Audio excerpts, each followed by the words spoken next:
Okay, Jujutsu Kaisen chapter 261. So we got the leaks, and the leaks broke the internet, but then we kind of wanted to wait for the official translation to come out.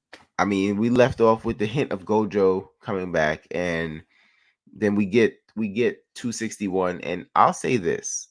I thought it was an amazing chapter, probably the best chapter we got in a while, but I do wish they would have let the mystery kind of ride out for a little bit. Obviously, Sukuna instantly knew what was going on with the Gojo situation. I kind of wish it would have played out a little bit and Gege would have let us just guess a little bit before he gave it to us, right? Obviously, Gojo kind of has bangs, could have hid the scar on the forehead, and Sukuna didn't have to say what he said right away. You know what I'm saying? We could have got some other things going on, but nevertheless, I think it was an amazing chapter. You guys all know what I'm talking about. Right now, we have Yuta Okotsu in Gojo's body. So when you got the reveal, just tell me what your instant reaction was. And it's crazy that you said that because I was thinking the same exact thing, right? But I think the chapter was very interesting. One thing I want to start off with is I don't know how I feel about how Sukuna just effortlessly, brushes Yuji away while he's After saying, he was squeezing your heart. squeezing your heart. While you're on the brink, you're fighting for your life, and all of a sudden, what you see, a Gojo silhouette, you just brush him off just to give your respects to Yuta. I don't know how I feel about that. But outside of that, though, I know many people were speculating Gojo's return. There's a bunch of videos on how Gojo's going to return, and then there's some people that says, "Oh, Gojo's never going to return." So Gege, his troll writing, he kind of gave us a bit of both from both worlds, right? Gojo did return, but not necessarily in that sense. It was a great chapter nonetheless, and I feel like I really appreciated the fact that it explored the message behind the strongest, right? When we're talking about the strongest being lonely at the top, and Gojo's role in this whole story, even amongst his friends, right? His students, how they viewed him. They didn't even necessarily view him as like a human being. They didn't even view him as Satoru Gojo. They just viewed him as the strongest. And you can kind of tell, right? The dialogue between Yuta and his peers, right? When he brings this up and they're like on their Disney attitude, like, "Oh, we're worried about you." And he's like, "Come on. Y'all worried about me? We about to fight the strongest in history? Like, come on, this should be the last thing you should be worried about." Which I gained a ton of respect for Yuta in this chapter, right? Because he's speaking facts, right? Like, why are you guys worried about this, and and not necessarily worried about even Gojo? So, the whole Gojo thing, people wanting to see Gojo back. Of course, I'm a big Gojo fan. Yes, I wanted Gojo back, but only if it made sense. Yes. Right? Only if it made sense. But Yuta, I've been calling for Yuta for weeks now. I'm like, Yuta's out there doing something. I'm like, Yuta's out there. Yuta's not dead. You definitely was asking, like, what is Yuta doing? Like, where is Yuta? Yuta was really almost dead. That genuinely surprised me. Like, I thought he had some injuries. I didn't think he was really like fighting for his life. Yo, bro, I said the same thing. Like, he was cut in half. Like, I was like, whoa, I didn't think it was that severe. And that confirmed to me that Sukuna used the world cutting slash on him, which is crazy. Go ahead. Yeah, but so that's why we haven't seen Yuta. I'm thinking it was just for story purposes, like, we can't have Yuta right now. We gotta let Yuji sign. But no, Yuta was really almost gone, which was that was kind of crazy. But he is back, and like you said, the dialogue between Yuta, just understanding the severity of the situation when his peers don't, what I'm saying? It just brings me back to the situation of I wish Daquan was here right now. Side note, Daquan has this weird hate for Miguel that I don't understand, but like me, I'm just not a fan of Kashimo, right? I'm just not. But this just like ignites it even more of why I'm not a fan of Kashimo, because like you said, like Yuta understood the severity. And yes, I do understand that Gojo fights best alone. So I get why they didn't want Yuta to go out there. From my perspective, and this is an argument for another day, I do think Yuta could have went out there to not fight Sukuna, but maybe fight, what was it called? Agito? Yeah. So I always thought, like, yes, Yuta, you're not going to go out there and you guys are going to be jumping Sukuna. Obviously not, because it's 3-on-1. But I always thought Yuta could have went out there and alleviated Gojo's fight between just Gojo and Sukuna, you know what I'm saying, by trying to, maybe not Maharaga, right? But maybe the other the other Shinigami, you know what I'm saying? But like I just understood and I empathized with where he came from. Like, yo, I thought this was gonna be like a one-on, but yo, Sukuna's playing dirty right now. You know what I'm saying? So I empathize with Yuta when Yuta's like, nah, we gotta jump in. Even though he ultimately didn't, I just, like I said, I empathize with him because he understood the severity of what was going on, and I feel like Gojo didn't care because Gojo's Gojo, right? To Gojo, Gojo's the strongest. Even in this chapter, he says it. He's like, I don't care what you do with my dead body. I don't plan to lose. You know Mhm. what I mean? So, but I feel like, Kashimo was like selfish. She's like, oh, I just want to fight Sukuna because I know I'm so strong, or I think I'm so strong. You know what I'm saying? So I'm just like, is this about pride, or is it about saving humanity from Sukuna? You know what I mean? So this chapter really elevated Yuta for me, and I was always a Yuta fan. I liked Yuta, but I think it really elevated it for me. But what I kind of saw in the community is some people saying this chapter elevated Kashimo for me. I can't quite see that, but maybe they just see it the opposite way I see it. So if you're more on board with Kashimo here, please tell me what it is about this chapter that you really like that Kashimo did, or what it flushed out for Kashimo. You know what I mean? Mhm. But man, what did you think about the like kind of like the medical team and what they were doing there? Do you think it made sense with like how they were able to pull this off? Yeah, it absolutely made sense in terms of I like the scientific approach, especially with the use of sugar or whatnot, and trying to keep. But I would say I didn't know it would, and maybe it's just Yuta's case, right? And him, I didn't think it was kind of like that. Like they had to perform this surgical, take the surgical approach on someone being there, opening up his head, transferring the brain to another body. I thought for some reason it was just a curse technique that somehow this you had this ghost somehow that kind of took the both bodies and then transferred the brain or whatnot. I don't know.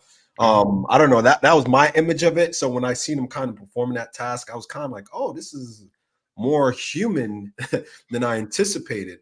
Mhm. But I want to touch on, I guess, the three possible scenarios that could happen. So Meme brings up three scenarios where, because and I love the fact that Yuta doesn't even know, with his copy ability, what would happen in conjunction with Kenjaku's ability of body hopping, right? So after Mhm. the 5 minutes, he may die automatically, or of course he stays in Gojo's body forever, or over time he will die after inhibiting Gojo's body after 5 minutes end, right? So it seems like it's playing on Yuta dying while using Gojo's body. And really, he has to finish the job up in 5 minutes. We don't know what's going to happen. I feel like there's going to be some sort of twist there after the 5 minutes end. There's some speculating theories about Kenjaku making a return after the 5 minutes is up. Or, of course, maybe we get a happily ever after where, Yuta actually stays in Gojo body forever. But we know with the rules of the culling games, everyone has to die. So I don't see Yuta surviving. Do you see Yuta surviving? Which likely outcome do you see happening with the three scenarios Meme listed out? For the sake of the main character, I think Yuji kind of has to land the finishing blow. But I don't see Yusa surviving. I think after 5 minutes he's gonna be clipped. I also think this is the end of Sukuna. So I don't quite know how the merge is going to come into play with the rules. I'm maybe the rules of the culling games will change somehow. Maybe Sakuna will change the rules somehow, Mhm. but I don't see them going to this extent to bring Yuta back in Gojo's body just to hurt Sukuna a little more to not finish. Like this is too drastic for Sukuna, who was already kind of on his last legs, not to die here. And then what I harbor back to is the conversation between Yuta and Gojo when he's saying, "Oh, like am I Sugawara or Fujiwara? I think those are the names." And Yeah. Gojo's like, "Yo, you might have been born on better circumstances than me. You might actually be both. You know, like Mhm. don't waste this opportunity. Like work on your sloppy curse energy." But I'm thinking Yuta's gonna unlock something, right? Mhm. He's not going to use Gojo's body better than Gojo, but he's going to unlock something, I think, which is Mhm. probably going to be the pivotal part of this fight right here. And I think as his 5 minutes are up, then Yuji will finish this off. But I Mhm. don't think it's the end of the story. So, Mhm. but keep in mind, in anime time, 5 minutes can be a ton of chapters. Yeah. Ask DBZ. it could be a ton of chapters, but I don't think Yuta's gonna make it past the 5 minutes because I think it would just be too weird to the story. And I think even if, as people say, Gege doesn't like Gojo and all that, I think he knows it'll be too weird to have Gojo there, but it not be Gojo for a long period of time. Like that can't be permanent. It has to just be temporary. That's my opinion. It just has to be a temporary thing. So I think Yuta's gonna go out after the 5 minutes. But he also mentioned at the end, Gojo showed them how to, work around Sukuna's domain expansion. So I think he knows something there. But I guess my question is, being in Kenjaku's body, can he still use his own curse techniques? Or I guess we only see, I can't quite remember. Well, what I remember is Kenjaku using Yuji's mother's technique, the gravity ability. did he use that while in Ghetto? Yeah. Oh, so perhaps Yuta can use Gojo's abilities and his own abilities. Like maybe we see like still see like a Rika appearance and something happens. But I think a bit of debate too is we know Yuji switched with Yuta, but we're not sure if it was to learn reverse curse technique or was it for another purpose. My guess is that it's for another purpose, but Okay. we don't know for sure. So this could all be playing into that, right? He could have switched with Yuta to have some kind of compatibility of something that's going to help in this situation here. Maybe Yuji learned copy, and maybe that's how he used Cleave. Maybe, a lot of people think it's from the lineage. Maybe it's not from the lineage. Maybe it's from the copying of the copy he may have gained from Yuta. I'm not really sure. These are just speculations here. You know what I mean? Maybe Yuta, learn something with the soul, right? With Mhm. Yuji, right? So yeah, that'll be interesting.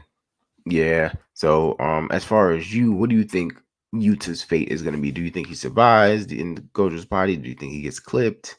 Oh, he's cooked. He's done. He's Yeah. done. I'll be shocked if he survives all this. Yeah, I think Yuta's done. Either after the 5 minutes is done, he's clipped right then and there, or after the 5 minutes, it's kind of like okay, but he starts to feel the effects of him kind of waning and going out.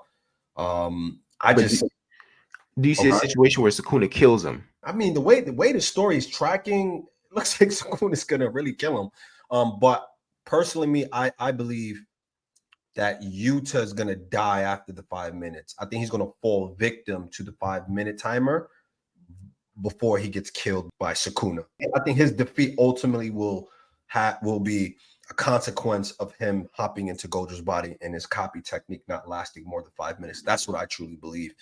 And I feel like he gotta go out with a bang. He has to inflict some sort of major damage to Sukuna or put him on the brink of death before he dies or passes. I'll be very disappointed if he just gets clipped in this Sukuna gauntlet. That would be very disappointing to me. I'm just more worried about, just what Megumi's role is going to be in all this, because I feel like Megumi's going to come back somehow, whether he starts the merger, whether he's going to come back some shape or form, and I'm really curious to see what role he's going to play. Yeah. I think we kind of say that for another video, but like I said, I'm kind of leaning towards this being the end of Sukuna. I just think it's too drastic for Sukuna to survive this. I think Yuta's done. I think he's done. But like you said, and something you've mentioned, I think Megami could play a big role going forth. And definitely something I thought was a great chapter. Definitely want to hear what some of the best theories are out there. So go ahead and drop your theories in the comment section. What do you think is going to happen to Yuta? What do you think is going to happen going forth? Do you like the whole go to fusion thing or do you hate it? But make sure you like, comment, and subscribe.